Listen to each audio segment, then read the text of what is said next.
उम्मीद है कि आप लोग ठीक होंगे। आज की इस वीडियो में मैं आपके साथ डिस्कस करूंगी कि आपके स्नैपचैट पे जो आपकी चैट्स होती हैं फ्रेंड्स के साथ, अगर वो आप हाइड करना चाहते हैं किसी भी फ्रेंड की, तो वो किस तरह से कर सकते हैं। चलिए स्टार्ट करते हैं अपनी वीडियो को। ये आप देख सकते हैं, ये है मेरी तमाम चैट। सबसे पहले मेरे खुद की सेकंड आईडी है, मैं इसको आपको हाइड करके दिखा देती हूँ। यहाँ पर मैंने क्लिक किया, आप देख सकते हैं ये मेरी चैट में सिर्फ ये 2 मैसेजेस हैं। अब मैं इसको हाइड किस तरह से करती हूँ आप ये देखिएगा। इसके ऊपर मैं क्लिक करूँगी, प्रोफाइल पे 3 डॉट पे क्लिक करूँगी, देन क्लिक करूँगी चैट सेटिंग पर। आप ये देख रहे हैं क्लियर फ्रॉम चैट फीड, यहाँ पर क्लिक किया और आप ये देख सकते हैं ये चैट क्लियर का मतलब ये नहीं कि आपकी चैट और मैसेज डिलीट हो जाएंगे। इसका ये मतलब है ये सिर्फ क्लियर होंगे, यहाँ से हाइड हो जाएंगे।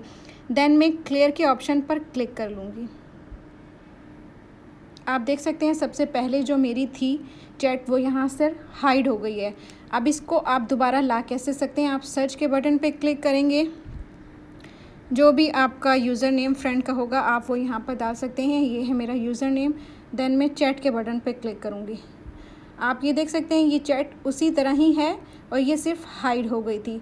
तो आप दोबारा से इसको चैट फीड में कैसे ला सकते हैं, आप यहाँ पर भी कोई मैसेज जब करेंगे तभी ये अपीयर होगा चैट फीड में। देन मैंने सेंड के बटन पे क्लिक कर दिया, आप ये देखेंगे सबसे ऊपर मेरी चैट दोबारा आ गई है।